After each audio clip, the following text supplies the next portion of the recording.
बिस्मिल्लाहिर्रहमानिर्रहीम। अस्सलामुअलैकुम। आप देख रहे हैं यूट्यूब चैनल आम सी बातें। तहरीक लब्बैक को ख़त्म कर लिया, फवाद चौधरी कुछ याद आया और इमरान खान साहब जब अल्लामा साद हुसैन रिजवी पर जुल्म कर रहे थे उस वक्त आपको कानून की याद नहीं आई।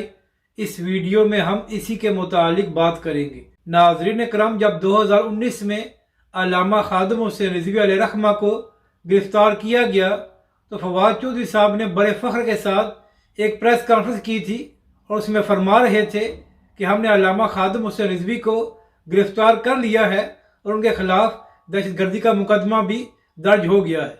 इसके बाद जब 2021 में अल्लामा साद हुसैन रिजवी को गिरफ्तार किया गया तो उस वक्त भी फवाद चौधरी और शेख रशीद हर रोज़ प्रेस कॉन्फ्रेंस करके तहरीक लब्बैक के कारकुनों को धमकियाँ दिया करते थे और ये दोनों हजरात ये भी फरमाते थे कि हमने तहरीक लब्बैक पाकिस्तान को जड़ से उखाड़ कर फेंकना है और अब ये लोग पाकिस्तान में सियासत नहीं कर सकते।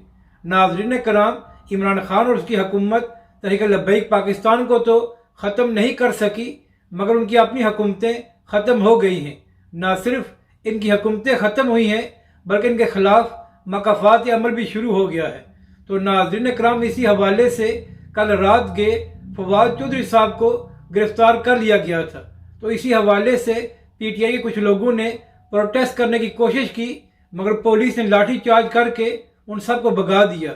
और नाज़रीन कराम, यहाँ पर अहम बात यह है कि जब अल्लामा खादिम हुसैन रिजवी अलैहिर्रहमा को इमरान खान की हुकूमत में गिरफ्तार किया गया था तो उस वक्त भी यही जनवरी का महीना था और जब फवाद चौधरी खुद गिरफ्तार हुआ है तो तब भी वही जनवरी का महीना है। तो आप अंदाज़ा लगा लें कि किस तरह खुदा इनको मकाफात अमल दिखा रहा है। तो इसके बाद आज इमरान खान साहब ने भी एक खिताब फरमाया है जिसमें कह रहे थे कि क्या इलेक्शन कमीशन पर तनकीद करना जुर्म है और फवाद चौधरी ने कौन सा गलत काम किया है जिसकी वजह से उनको गिरफ्तार किया गया है।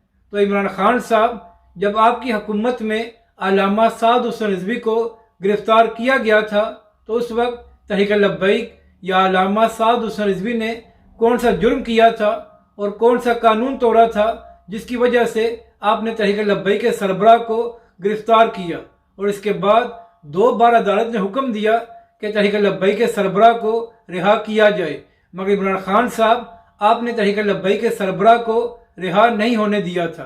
तो आज आप किस मुंह से ये बातें कर रहे हैं कि पाकिस्तान में कोई कानून नहीं है। जो कुछ आप तहरीक लब्बैक के साथ करते रहे हैं आज वही कुछ आपके लोगों के साथ हो रहा है और इसी को मकाफात अमल कहते हैं। और नाज़रीन कराम, यही वजह है कि तहरीक लब्बैक के कारकुन सोशल मीडिया पर पीटीआई के लोगों को आईना दिखा रहे हैं कि जब तहरीक लब्बैक पर जुल्म हो रहा था तो आप लोग उस वक्त किस तरह तहरीक लब्बैक के कारकुनों का मजाक उड़ा रहे थे। और आज आपकी अपनी बारी आ गई है। अपनी राय का ज़रूर इजहार करें कि आपको ये वीडियो कैसी लगी और हमारे इस चैनल को भी सब्सक्राइब करें।